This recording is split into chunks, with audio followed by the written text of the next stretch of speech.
Welcome, everybody.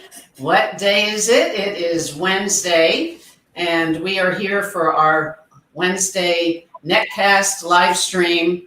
And we have a big treat for you today. So stick with us. We'll be right back.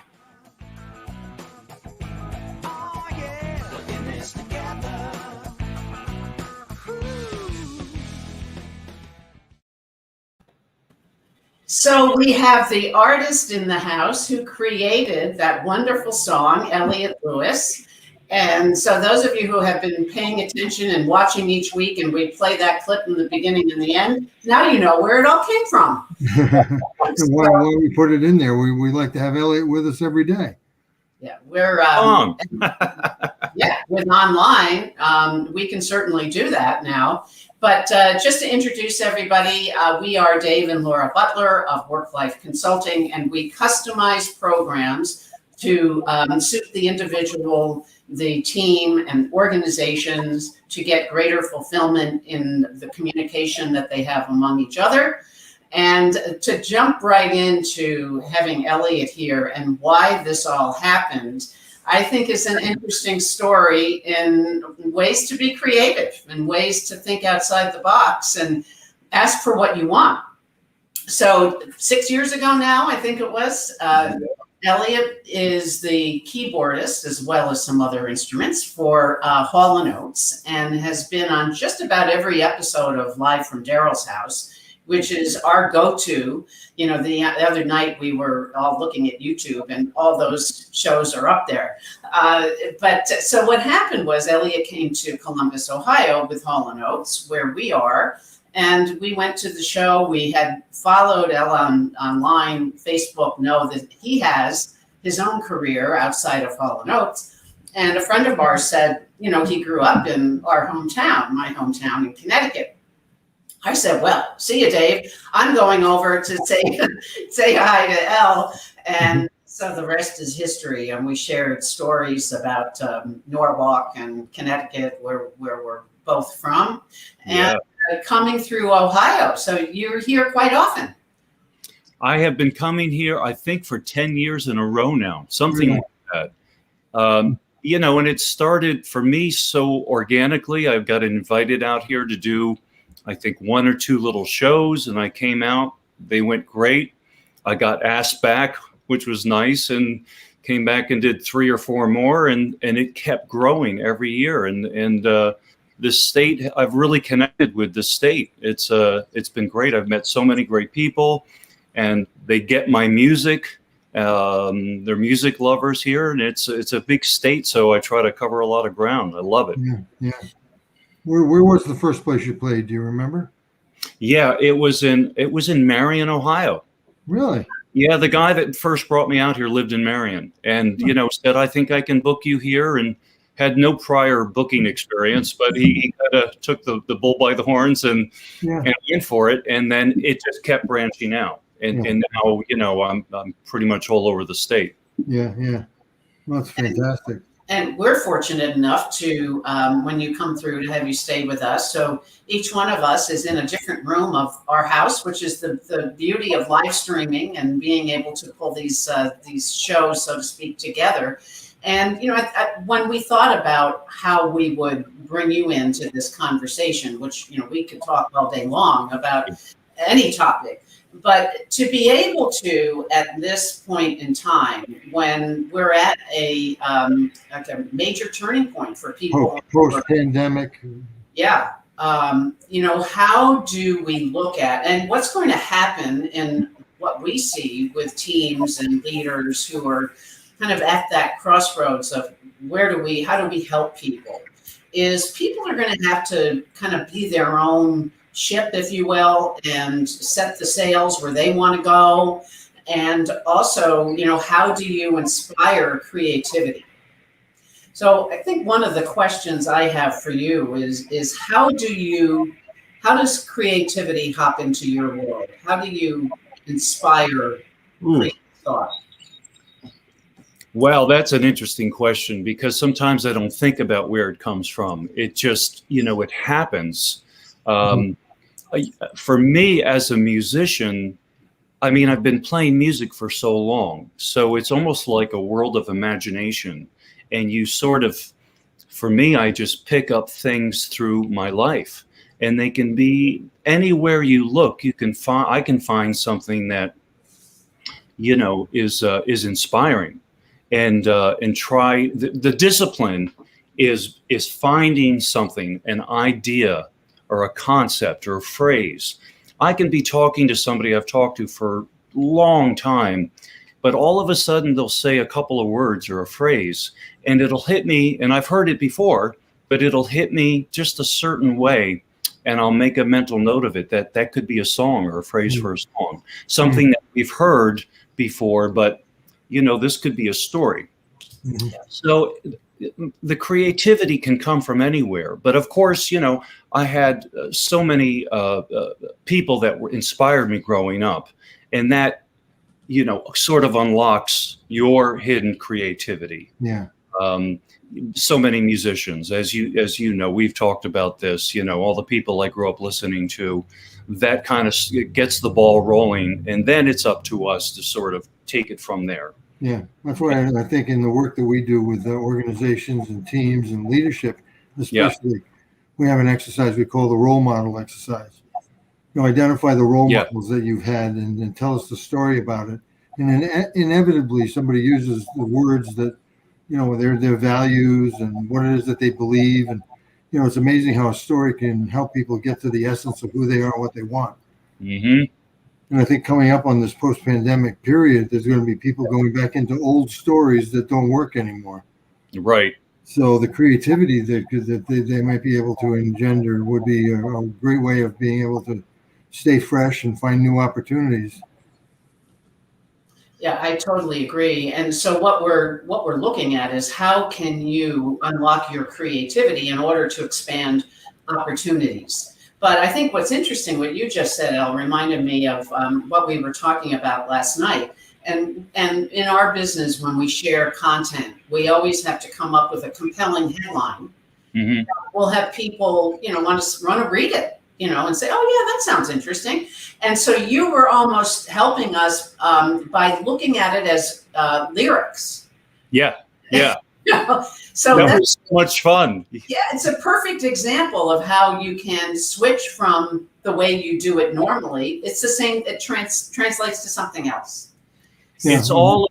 It's all about adapting, right? And so when that happened, it was very natural for me, because it, you know. Oops, we lost him for a lot of my songwriting on my own, but I've done tons of collaborative over the course of my career. So that, to me, that moment felt like a collaboration. Yeah. You know, it is. You said one thing, and then I was like, oh, that's spurring my creativity and my imagination. Yeah. Yeah, that's been my experience too. It's like one thing sparks off another. Exactly. You can have the best laid plans. You can have strategic this, that, and the other thing, but really the genius is in being able to live in the moment, be able to use the moment, which I know is one of your songs. Yeah. And also, you know, I think we're always, I think it's important to keep your mind open, your eyes and your mind and your heart open to connect with people that enrich that part of it, that part of your creativity, people that you're in balance with. And you guys are just the chemistry that we share personally and creatively is pretty incredible. Yeah, it's really fun. And for those of you who are joining us maybe midstream, or if you're listening to this on the replay, please leave a comment on how do you pique your creativity? What inspires you? So leave us a comment, and we can certainly dive into that. Or if you have a question about, you know, certainly for Elliot, how does he inspire the creativity with his art? Leave a hashtag replay if you're listening in the replay. Go ahead, Dave. Well, I was going to say one of the things that I think is so important is being able to, I use the word love. How do you fall in love with what you do? If you don't love what you're doing for a living, or you don't love your job, I mean, I can understand maybe not loving certain organizations because it's problems. But if you don't love what you do, I don't understand how you could show up to work every day. And I think that so what I see in your performing is love. When you're on stage, you're loving the audience and loving the music, and I just think that's the incredible piece that brings the creativity of it. Yeah, and I think this is what happens too. It's looking at an alternative perspective. If we get kind of set in our ways without an opportunity to change it up, how can we be creative? Yeah. And I think Elle froze again, but that's we can talk about that. How over your career, Dave, as an actor director, and when you started in New York City, you had to draw from all sorts of new ways of doing things. Yeah, and I think a lot of it was like Ellen was talking about, being able to connect with other people. That was the most important thing. Yeah. Yeah. Yeah, you were frozen there for a minute. Yeah. I dropped out for a minute. Yeah. So, the different perspective, is so important, because that change of view will open up all sorts of, if I just said I have to sit on this hill and wait for the show to start, and I'm not going to go over and say hi to Elle, then, we would miss out on a friendship. So it's the things it's the same thing. It's what we can possibly miss out on. Yeah. It's keeping your eyes open to all the possibilities around us. And I think there's a constant stream of possibilities for all of us, but not all of us are perceptive to that. So I think I've gone through my life trying to train myself almost to really see what's going on around me. And so many of my opportunities in my career have come from these great relationships that I started with people, and that you take a chance and you open yourself up to, and the possibilities are endless. But I'm so blessed that I've done something that I love for so long. I think if you do something that you love in life, you're going to love life that much more. Yeah, and life will love you back. You're going to get everything out of it. Yeah. Well, it gives you a creative way of looking at your work and your life. Yeah. And, I think the other piece that we talked about is how we can shift and how we can change that perspective that leads towards innovation. And, if we don't, we've talked about this the whole time you've been here, really, is this whole idea of rehearsal. And, like Dave, you often say, we don't expect people to jump on the stage and do Hamlet. 5 minutes, the curtain's going up. You ready? What's that? 5 minutes, the curtain's going up. Are you ready? Yeah. Exactly. So it's the same thing that happens within corporations and organizations where, the expectation is that people can perform immediately. And I think that's a lot of time why people don't do the things that look risk-taking-ish, because they may not look great or they may not know what to do. And how many of us in school got schooled in how to lead, how to manage? Yeah. What happened? We have an interesting chat contribution from Erica Phillips, talking about what she does to get creative, working out, listening to music, doing new things. Sometimes just walk. What's it say? Yeah, just walking away inspires my creativity. I used to feel guilty about going skating or running in the middle of my workday, but it helps. Bingo. I love that. Yeah. Just nudging yourself into a different situation sometimes, just pushing yourself into a slightly different place can do amazing things. Right. And unlock all that stuff. Yeah, it brings out the hidden parts of yourself you didn't even know you had. Yeah. That's terrific. Yeah. But the work that goes into it, being creative, and for a musician, people see the 1.5-hour performance or the 2-hour performance, and they don't realize all that goes into it. Just like a business and a corporation that takes years of building that model and the planning and the teamwork that goes into it. Well, I think it's an interesting point too, because when you have, starting in August, Yeah. You have 4 months of Hall and Oates tour. Yeah. Right? Yeah. And you guys have played together. You're the same configuration for several years now. Mm-hmm. But we're still going to spend a significant amount of time rehearsing because you haven't seen each other in 2 years. Right. Year and a half. Yeah, I mean, there'll be some rehearsing, but you're talking about basically a big musical machine that's been operating for a long time, aside from this year and a half. Yeah. So, yeah, there'll be some rehearsal. We all have to get a little reacquainted. We'll all know this stuff, but of course, you need to rehearse and get it back into its best form before you hit the stage. Exactly. Well, and what people forget is that a band is a business. Yeah. It's like it's all fun and games, and it is. There's a lot of fun and games, but there's a lot of behind the scenes business stuff that goes on for sure. And you know that. Oh, yeah. We have another question from Joe Nye. Says, I pay attention to my repeating thought ideas. Then amplify those ideas in some lyrical format. Nice. Ongoing song title ideas going on in my notes app on phone. If it wasn't for that notes app on my phone, I wouldn't remember anything. Well, $1 million ideas, they all just disappeared. I know. Exactly. It's capturing the magic. Yeah, it is. And because you can't write, I think that's the other point that's so interesting. You can't write volumes. You have to, the keywords, the things that we can remember. Yeah. But I just love the whole concept of rehearsal and, how key that is. For I try and get the companies that we work with to actually call their team meetings rehearsals. Yeah. We have a rehearsal in a half an hour, and we're working on the agenda item of blah, blah, blah. But, it's just as important that we rehearse how we're going to work together, how we're going to ideate together, how we're going to take our ideas and turn them into action. Yeah. Oh, I think that's key. I think the rehearsal and the preparation is key and vital. But then at the same time, I think it's important to allow yourself to get to that point, but then to just let yourself be in the moment. Yeah. Use your instincts to guide you. Yeah. And develop those instincts, with that in combination with the preparation can be a magical thing.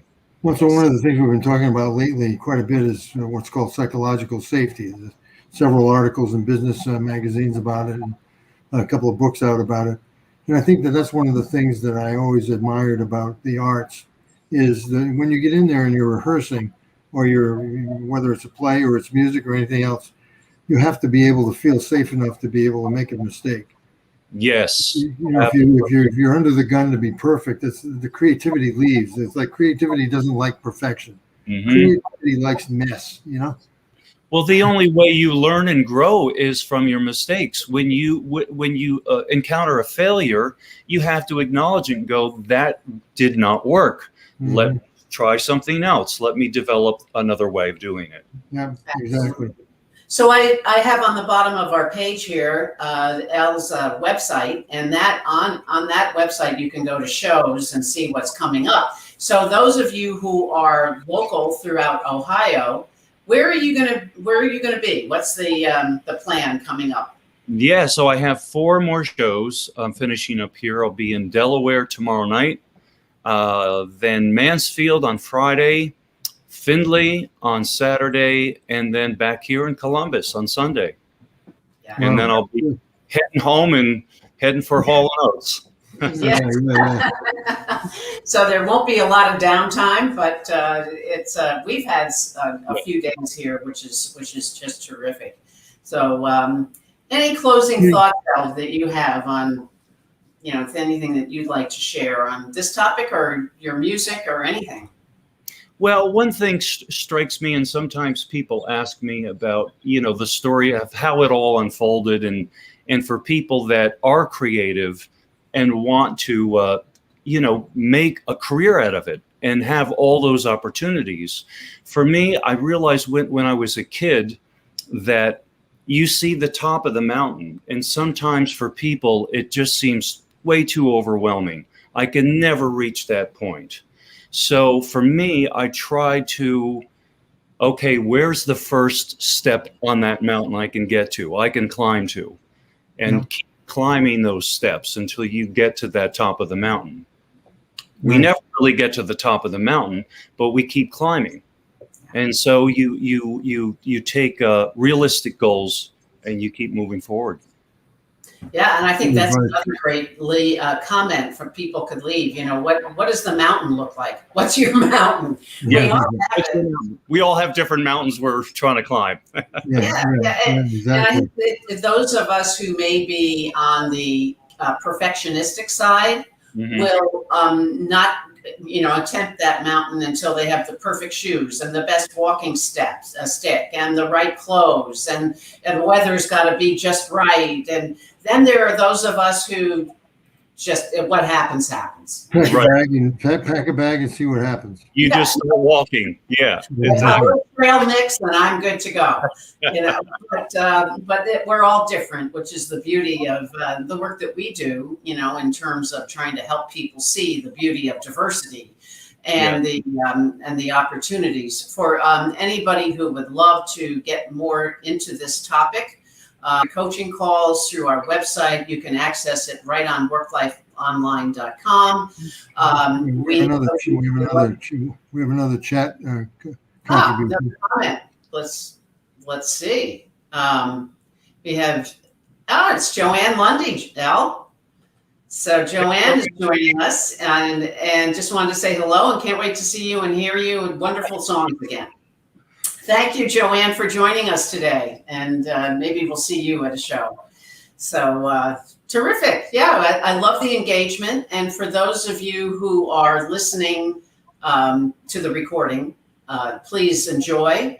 This has been a terrific conversation with our dear friend, and maybe we'll have you back.